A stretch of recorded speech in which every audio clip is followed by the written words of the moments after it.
Friends, आज मैं आप लोग को विंडोज़ के अंतर्गत जो एक पेंट नाम का ऐप है उस पेंट के बारे में थोड़ा बतलाऊंगा। ये है क्या, एक्चुअली विंडोज़ कंपोनेंट, और इसको हम लोग पढ़ते क्यों हैं।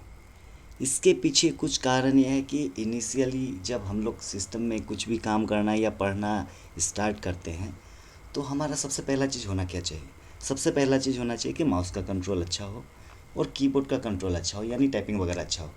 तो माउस का कंट्रोल का डेवलप करने के लिए एक पेंट का विंडो बनाया गया है, और साथ साथ कुछ ऐसा भी है कि कुछ वैसा ऑप्शन जो आगे चल के हमें हर जगह कुछ ना कुछ मिलते चला जाएगा, उसको क्या किया गया, यहाँ पे इंट्रोड्यूस किया गया, ताकि कुछ कम टूल के साथ अगर हम पढ़ते हैं तो हमें ईजी हो स्टार्टिंग में।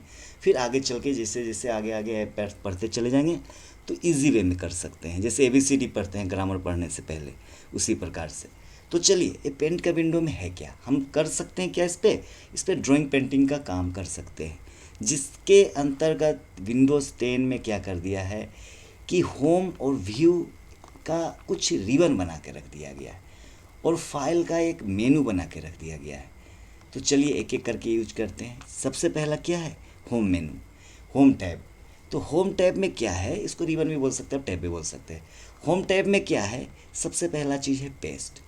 पेस्ट के नीचे एक एरो बना हुआ है, अगर इसमें जाते हैं तो दो चीज़ दिखा रहा है, एक पेस्ट और एक पेस्ट फ्रॉम। पेस्ट कब यूज करेंगे, जब पेज के ऊपर हमें बाय डिफ़ॉल्ट कुछ इस साइज का पेज मिला, इसे अगर बड़ा करना है तो कॉर्नर पे एक छोटा सा स्क्वायर बना हुआ है, उस पर माउस का पॉइंटर ले जाइएगा तो ये डबल एरो हेडेड बन जाएगा। तो इससे खींच लीजिए आपको जैसे ज़रूरत हो, जितना बड़ा पेज का साइज हो अभी फ़िलहाल। तो चलिए, होम के अंतर्गत क्या है, खाली पेज था मेरा, हम कुछ ना कुछ एक ड्राइंग करेंगे तभी पेस्ट का यूज कर सकते हैं। जैसे कि मान लीजिए कि ये कोई भी एक शेप हम ले लिए, और जब तक इसको सेलेक्ट नहीं करते हैं तब तक क्या होगा, हम कट या कॉपी नहीं कर सकते हैं। सेलेक्ट कैसे करेंगे, सेलेक्ट हम यहाँ से भी कर सकते हैं, रेक्टेंगुलर सेलेक्ट भी कर सकते हैं, इसमें रेक्टेंगल शेप में सेलेक्ट होगा, और फ्री फ्रॉम सिलेक्शन में हम जैसे जैसे घुमाएंगे वैसे वैसे सेलेक्ट होते चला जाएगा। चलिए, इसका यूज आगे मिलेगा। सेलेक्ट ऑल में पूरा का पूरा सेलेक्ट हो जाएगा, क्या पूरा का पूरा, पूरा का पूरा पेज। इन्वर्ट सिलेक्शन में जो सिलेक्ट किए हुए डिसेलेक्ट हो जाएगा, डिलीट में डिलीट हो जाएगा जो सिलेक्टेड एरिया है, और ट्रांसपेरेंट सिलेक्शन में ओपाक एंड ट्रांसपेरेंट होगा। ओपाक में जो बैक साइड को ढकेगा, और ट्रांसपेरेंट जो बैक साइड से भी हम देख सकते हैं, जैसे कि ग्लास होता है वो क्या होता है, ट्रांसपेरेंट होता है। तो इस प्रकार से चलिए हम रेक्टेंगल सेलेक्ट से सिलेक्ट करते हैं, और इसे सबसे पहला चीज़ क्या करते हैं, हम सिलेक्ट कर लिए। अब देखिए, कट और कॉपी जो धुंधला था वो कुछ कलरफुल हो गया, यानी एक्टिवेट हो गया, एक्टिव हो गया, यूज हो सकता है। कट में क्या होगा कि जहाँ हम कुछ सिलेक्ट किए वहाँ से कट जाएगा, और कॉपी में क्या होगा कि जहाँ भी कुछ ऑब्जेक्ट को हम जो सिलेक्ट किए हुए हैं उसका डुप्लीकेट कॉपी बनेगा। तो चलिए पहले कट करके देखते हैं। कट में गए तो देखिए जहाँ था वहाँ से कट चुका है। पेस्ट में जाते हैं तो पेस्ट हो चुका है। अगर मान लीजिए फिर से सिलेक्ट है और इसका हम कॉपी करते हैं, कट में तो कट करके गया था, कॉपी करते हैं तो क्या हुआ, जहाँ ओरिजिनल इसका लोकेशन है वहाँ पे बचा हुआ है। और फिर पेस्ट में डायरेक्ट भी जा सकते हैं हम, यहाँ से पेस्ट और पेस्ट फ्रॉम दो मिला था, हम पेस्ट को यूज कर रहे हैं तो पेस्ट के द्वारा भी जाते हैं तो ये पेस्ट हो सकता है। तो सिलेक्शन के ऊपर डिपेंड है। कट में क्या होगा, कट करके जाएगा, कॉपी में डुप्लीकेट कॉपी होगा, और पेस्ट में पेस्ट होगा। अब देखिए पेस्ट फ्रॉम में क्या होगा कि किसी भी वैसे इमेज को जो कि मेरे सिस्टम में, पेन ड्राइव में कहीं भी हो, उसे हम यहाँ पे पेस्ट कर सकते हैं। सपोज डेट पेस्ट फ्रॉम में गए तो उसके बाद हमें मांगा लोकेशन कहाँ पे है, मान लीजिए कि पिक्चर है, पिक्चर के अंदर मान लेते हैं कि कैमरा रोल है, ब्लैंक। चलिए बैक चलते हैं, यहाँ से सेव्ड पिक्चर में है, इसमें भी ब्लैंक है, कोई पिक्चर फ़िलहाल इस पर नहीं है। अगर पिक्चर रहता तो क्या होता कि हम उस पिक्चर को यहाँ पे यूज कर सकते हैं, जैसे कुछ इमेज तो मिला, चलिए यही एक मिला, तो इसको सेलेक्ट किए इमेज को हम और ओपन किए तो क्या हुआ, मेरे पेंट के विंडो के ऊपर एक पिक्चर आ गया। इसको हम छोटा कर लेते हैं, अपने अकॉर्डिंगली हम लंबा छोटा जो भी करना चाहते हैं कर सकते हैं। एक पिक्चर लेके आ गए तो मान लीजिए पिक्चर को यहाँ रख दिए। तो पेस्ट में क्या होगा, या तो कट कॉपी किए हुए ऑब्जेक्ट को हम पेस्ट कर सकते हैं, और पेस्ट फ्रॉम में क्या होगा कि ड्राइव में कहीं भी कुछ भी किसी लोकेशन में जो फाइल रखा हुआ, इमेज रखा है, उसे हम ला सकते हैं। तो कट कॉपी पेस्ट ये तो क्लियर हो गया, यूनिवर्सल हर जगह इसका ज़रूरत है। सिलेक्ट में चलिए फिर से देख लेते हैं। रेक्टेंगुलर सिलेक्ट में क्या हुआ कि चलिए अब एक बार सिलेक्ट करते हैं हम। जैसे यहाँ पे कुछ रेक्टेंगल शेप में सिलेक्ट किए, इसको हम मूव करके लाते हैं। डायरेक्ट ड्रैग एंड ड्रॉप भी होता है, कट होके भी आता है। तो हुआ क्या कि इस जिस लोकेशन में हम कुछ भी लिख कर सिलेक्ट किए थे वो क्या हो गया, रेक्टेंगल शेप में कट के निकला। इस लोकेशन से कुछ रेक्टेंगुलर शेप में कट के निकला। अगर मान लेते हैं कि सिलेक्ट में गए और फ्री सेलेक्ट में गए, सपोज मान लीजिए कुछ अच्छे से कर सकते हैं, हम रफली करते हैं। मान लीजिए इस पिक्चर को हम इस तरीक़ा से लेके इतना को हम कट करके निकालना चाहते हैं, तो कैसा कटा, जैसे हम सिलेक्ट किए वैसे कट के निकला। तो फ्री सेलेक्ट और रेक्टेंगुलर सेलेक्ट दोनों का इसी प्रकार से यूज है। सेलेक्ट ऑल में क्या होगा, पूरा का पूरा पेज सेलेक्ट हो जाएगा। जैसे देखिए पूरा का पूरा पेज अब लेफ्ट राइट हो रहा है, क्यों, क्योंकि पूरा का पूरा पेज मेरा सिलेक्ट हो चुका है। अब सपोज इतना को ले लेते हैं जिस पेज को हम यूज कर रहे थे। अब उसके बाद क्या है, रेक्टेंगुलर सेलेक्ट हो गया, फ्री फ्रॉम सिलेक्शन हो गया, सेलेक्ट ऑल, पूरा का पूरा पेज अभी थोड़ा पहले सेलेक्ट हुआ था, तभी तो पूरा का पूरा पेज मूव हो रहा है, हिल रहा है पकड़ के, जब हम लेफ़्ट राइट कर रहे हैं। तो इन्वर्स सिलेक्शन में जो सिलेक्ट हुआ है तो राइट साइड बॉटम में सब सारे साइड से देखिए कुछ डॉट डॉट डॉट टाइप का आ गया है, सिलेक्शन का इंडिकेशन है, इंडिकेट कर रहा है कि सिलेक्ट हो गया है। अब इन्वर्स सिलेक्शन करेंगे तो क्या होगा, सिलेक्शन जो है ख़त्म होगा, पूरा का पूरा पेज अपना फिर से ले लिया। तो उसके बाद अगर डिलीट करते हैं तो क्या होगा, जो भी सिलेक्ट है वो डिलीट हो जाएगा, पूरा सिलेक्ट रहेगा तो पूरा डिलीट हो जाएगा। उसके बाद ट्रांसपेरेंट सिलेक्शन में क्या होगा, ट्रांसपेरेंट होते चला जाएगा। जैसे कि मान लीजिए कि हम एक थोड़ा फिल कलर का यूज करते हैं और रेड कलर लेके इसमें हम फिल कर दिए और एक शेप भी ले लेते हैं रेक्टेंगल शेप का, और इसमें भी जाके हम फिल कलर लेके कोई एक कलर फिल कर देते ताकि पता चले। अब मान लीजिए हम करना क्या चाह रहे थे, ट्रांसपेरेंट सिलेक्शन, तो जो सिलेक्ट है वो ट्रांसपेरेंट हो जाए। तो मान लीजिए कि अभी हम सिलेक्ट करके रेक्टेंगुलर सिलेक्ट से ही मान लीजिए इतना को सिलेक्ट किए और यहाँ पे जब लेके आए तो कैसा हुआ, कुछ बैकग्राउंड में भी जितना दूर सिलेक्ट था वाइट कलर ले रहा है। तो अगर क्यों, क्योंकि वो ओपाक में है। अगर इसे हम ट्रांसपेरेंट में करते हैं तो क्या होता है, जो भी कलर फेल था वो कलर ख़त्म हो जाएगा, ट्रांसपेरेंट हो जाएगा इमेज, जो इमेज सेलेक्ट था सेम कलर है तब होगा। अगर मान लीजिए किसी का बैकग्राउंड में कुछ इमेज है जो पिक्सल ऑलरेडी यूज हो चुका है, वहाँ पे नहीं होगा। तो सिलेक्ट के अंतर्गत इतना सारा है। ग्रुप में क्या होगा, काट सकते हैं। किसको काट सकते हैं, जहाँ भी गलती कुछ होगा कंट्रोल जेड के द्वारा अंडू कर सकते हैं आप लोग। तो चलिए किसको काटेगा, ग्रुप करेगा। किसको ग्रुप करेगा, पूरे के पूरे इमेज में जैसे सेलेक्ट रहेगा उसे ग्रुप कर ले। हम तो एक बार यूज कर दिए, तो जितना दूर सेलेक्ट रहेगा जैसे रहेगा उतना को ग्रुप कर लेगा। सपोज डेट हम इसको इतना सेलेक्ट कर लेते हैं और ग्रुप करना चाहते हैं, यानी कि क्या एक्स्ट्रा जो भी कुछ यहाँ पे बना हुआ है वो सबको डिलीट करना चाहते हैं। देखिए सारे को काट के निकाल दिया पेज से, तो ग्रुप ऐसा हुआ। अगर अंडू कर लेते हैं फिर से, ग्रुप के बाद क्या है, रिसाइज में क्या होगा, साइज चेंज कर सकते हैं जो भी सिलेक्ट रहेगा। सपोज अभी हम कैंसिल करते हैं इसे और हम सिर्फ इसी को सिलेक्ट करते हैं, नहीं तो पूरा पेज में जो भी हो रिसाइज होने लगेगा। तो हॉरिजॉन्टल और वर्टिकल दो प्रकार से यूज कर सकते हैं, या तो परसेंटेज देके या तो पिक्सल देके। पिक्सल्स क्या होता है, पिक्चर का यूनिट होता है, मेजरमेंट यूनिट होता है। तो पिक्सल तो हम लोग को अंदाज़ नहीं मिल पाएगा अभी यहाँ पे, तो चलिए हम परसेंटेज के आधार पे देते हैं कि 100, यानी कि जैसा है वैसा 100 से ऊपर बढ़ेगा, 100 से नीचे घटेगा। सपोज 150 क्या कर दिए, हॉरिजॉन्टली इसका क्या कर दिए, चौड़ाई को 1.5 गुना कर दिए। अगर 200 देते तो क्या होता, 2 गुना हो जाता। अगर मान लीजिए वर्टिकल क्या है, हम 200 टाइम्स इसको ऊंचा करना चाहते हैं, यानी कि जैसा था उसका डबल। तो चलिए ये दोनों चेंज हो रहा है। क्यों चेंज हो रहा है, क्योंकि एस्पेक्ट रेशियो ऑन होगा पिक्चर का। चलिए अब मान लीजिए, मान लेते हैं कि दोनों को डबल करना चाहते हैं। अब ओके करते हैं, रीसाइज में कर रहे हैं, एक स्क्यू अलग है नीचे। चलिए ओके करते हैं, क्या चेंजेज हुआ, कुछ साइज में चेंजेज हुआ। चलिए अनडू कर लेते हैं फिर से, और फिर से हम इसी को सिलेक्ट करते हैं और रीसाइज में जाके स्क्यू करना चाहते हैं। स्क्यू में क्या होगा, तिरछा होगा, लेकिन कुछ ऐसा ही में जो ये ज़्यादा अच्छा से पता चलेगा। चलिए इसको लेते हैं क्योंकि रेक्टेंगुलर है। अब चलिए इसका क्या करते हैं, हम रीसाइज में जाके स्क्यू करते हैं। कितने डिग्री पे, हॉरिजॉन्टल में कितना डिग्री पे आप गिराना चाहते हैं, मान लो 10 डिग्री पे। तो एक एंगल बनेगा इमेज में, क्या एंगल बनेगा कि हॉरिजॉन्टल में 10 डिग्री में ये नीचे गिरेगा, यानी ये लाइन जो सीधा जा रहा है वो कुछ 10 डिग्री में इधर थोड़ा डाउन हो जाएगा, जो भी क्रिएट होगा वो 10 डिग्री रहेगा।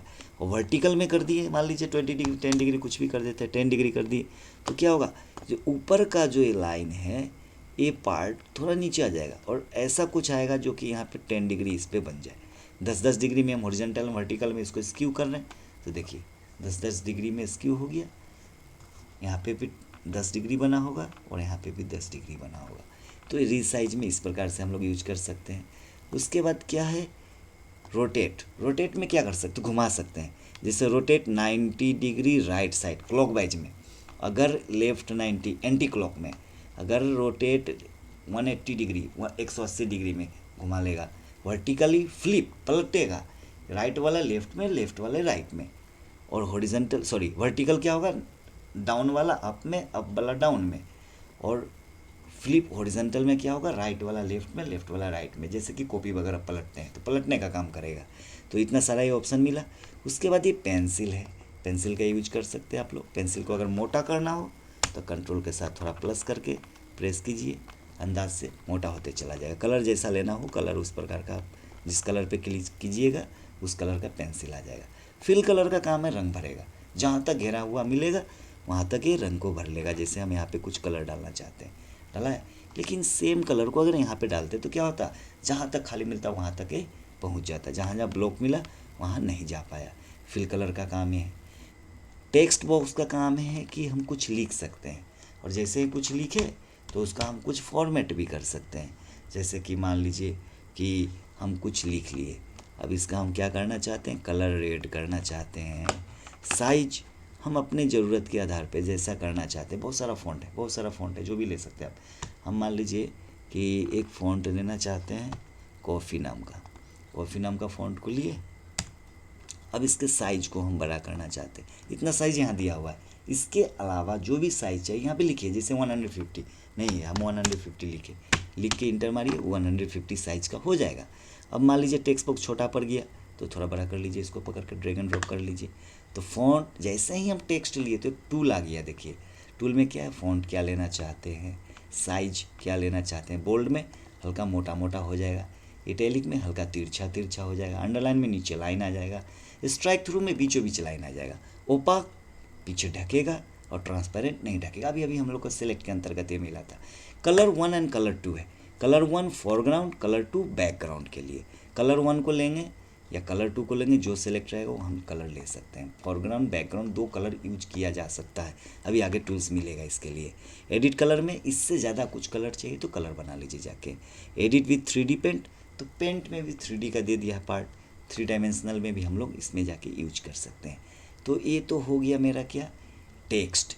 एक नया विंडो आ गया। जब होम में हम थे और टेक्स्ट लिए तो टेक्स्ट से रिलेटेड एक टूल आ गया, एक रिबन आ गया। तो चलिए एक टैब भी मिल गया। अब मान लीजिए टेक्स्ट का क्लियर हुआ। ये है इरेज़र। इरेज़र का काम क्या है, रबर क्या है, जैसे कुछ मिटाना है, मिट तो रहा है पर ख़राब हो रहा है। क्यों ख़राब हो रहा है, क्योंकि इसका कलर क्या है, वाइट कलर बैकग्राउंड का लिया हुआ है।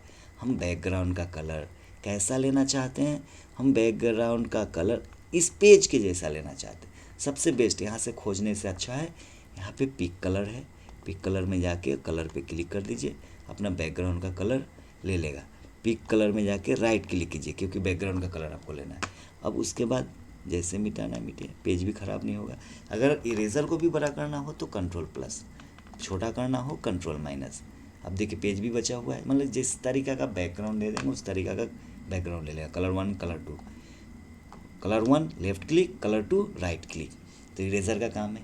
ये हो गया आपका कलर पिकर। कलर पिकर का काम क्या है, कलर उठाने का। भी उठाए थे ना, लेफ़्ट क्लिक किए तो पीला कलर ले लिया था, फिर राइट क्लिक किए तो बैकग्राउंड में भी फिर पीला कलर ले लिया, क्योंकि पीला पे ही हम क्लिक किए। अगर मान लीजिए कि इरेज़र लिए हुए हैं और अब अभी थोड़ा पहले क्या लिए होते इरेज़र, अब पिक कलर लेके हम रेड कलर का करना चाहते हैं। देखिए रेड कलर पे हम लेफ़्ट क्लिक करेंगे तो कलर 1 का कलर चेंज होना चाहिए। देखिए चेंज हो गया, यहाँ पे कलर चेंज हो गया। तो लेफ़्ट क्लिक राइट क्लिक, और इसका एक खासियत है कि सारे टूल के साथ काम करेगा। मान लीजिए फिल कलर लिया हुआ है और फिल कलर में जाके पिक कलर लिए और पिक कलर जैसे यहाँ से कलर उठा लिए। अब देखिए अपने आप क्या आ गया, फिल कलर आ गया। मतलब जो बैग में हम टूल लिए हुए थे उसके साथ एक कलर सिर्फ सैंपल देगा। जूम में हम बड़ा छोटा करके देख सकते हैं, किसी मैग्नीफायर है, किसी चीज़ में लेंस लगा के बड़ा छोटा करके देख सकते हैं। उसके बाद में क्या है, ब्रश।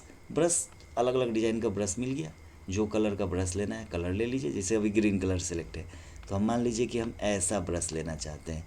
अब ब्रश मार रहे हैं तो कुछ इस प्रकार का हुआ, ये अलग अलग डिज़ाइन का है। अगर मान लीजिए हम ऐसा ब्रश मारना चाहते हैं तो थोड़ा अलग है। अगर मान लीजिए हम ऐसे वाले ब्रश को यूज करना चाहते हैं तो कुछ अलग अलग डिफरेंट ब्रश दिया हुआ है, आप यूज कर सकते हैं जैसा ब्रश चाहिए।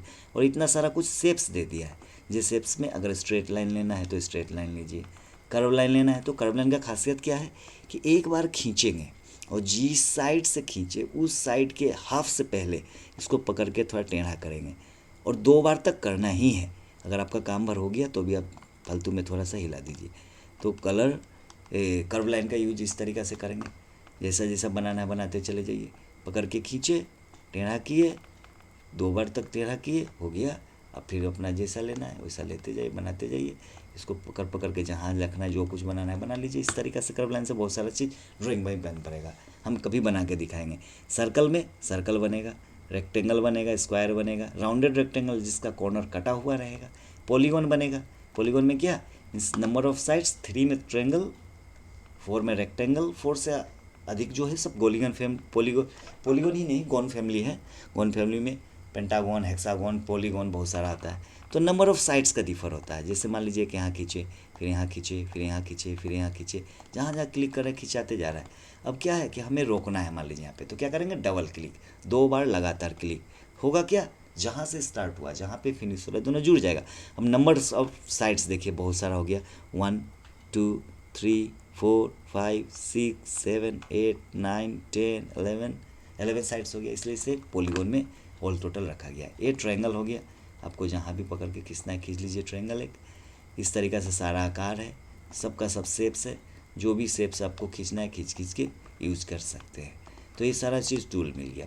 ये आउटलाइन क्या हो गया, कलर, जो भी शेप सिलेक्टेड है उसमें जब कलर डालेंगे तो उसका इफेक्ट कैसा देना चाहते हैं। जैसे अभी एरो सेलेक्टेड है और एरो को हम रेड कलर से क्या किए, लाइन कलर, और इसका मान लीजिए ब्लू कलर ले लेते हैं, सॉरी, अब इसको क्या करते हैं, फिल कलर से ही डाल देते हैं। फिल कलर में ब्लू लेके और ब्लू कलर से हम फिल कर देते हैं, मान लीजिए। अब ये है भी मेरा सिलेक्टेड नहीं है, सिलेक्शन खत्म हो गया। चलिए अब सिलेक्ट कर लेते हैं, रेक्टेंगुलर सेलेक्ट लेके, और इसे हम मान लीजिए कि सिलेक्ट कर लिए। अब सिलेक्ट करने के बाद देखिए, जब हम इसे लेके कहीं जा रहे हैं तो क्या हो रहा है, बैकग्राउंड में कुछ आ रहा है, क्यों, क्योंकि ये ओपाक में है, ट्रांसपेरेंट में नहीं था, इस कारण से आ रहा है। तो आउटलाइन क्या था कि किसी भी आकार को, मान लीजिए किसी भी एक शेप को, पेज वो काफ़ी भर गया, ले लिए और आउटलाइन देना है, यानी इसका लाइनिंग कैसा देना है। तो लाइनिंग कैसा दे दिए, हम रेड कलर का दे दिए और थोड़ा सा और मोटा कर लेते हैं ताकि हमें पता चले। और इसका स्टाइल कैसा, नो आउटलाइन में कोई भी आउटलाइन नहीं, सॉलिड कलर में जैसा कलर दिए उसका सॉलिड कलर, क्रेयंस में इस तरीका का कुछ इफेक्ट हो जाएगा, मार्कर में कुछ ऐसा हो जाएगा। सबके अंदर क्या है, कुछ ना कुछ इफेक्ट आ रहा है अलग अलग, तो जैसा लेना है वैसा ले लेंगे आउटलाइन। और उसके बाद अगर नहीं चाहिए कहीं तो नॉन आउटलाइन भी कर लेंगे। और फिल कलर में क्या होगा, अंदर रंग कैसा भरना चाहते हैं। सपोज हम ब्लू कलर ही लेना चाहते हैं, हम ऐसा में लेंगे तो देखिए कैसा इफेक्ट आ रहा है, इसमें देखिए कुछ अलग आ रहा है। तो जिसे लेना है उसे हम लोग ले लेंगे अपने ज़रूरत के आधार पे।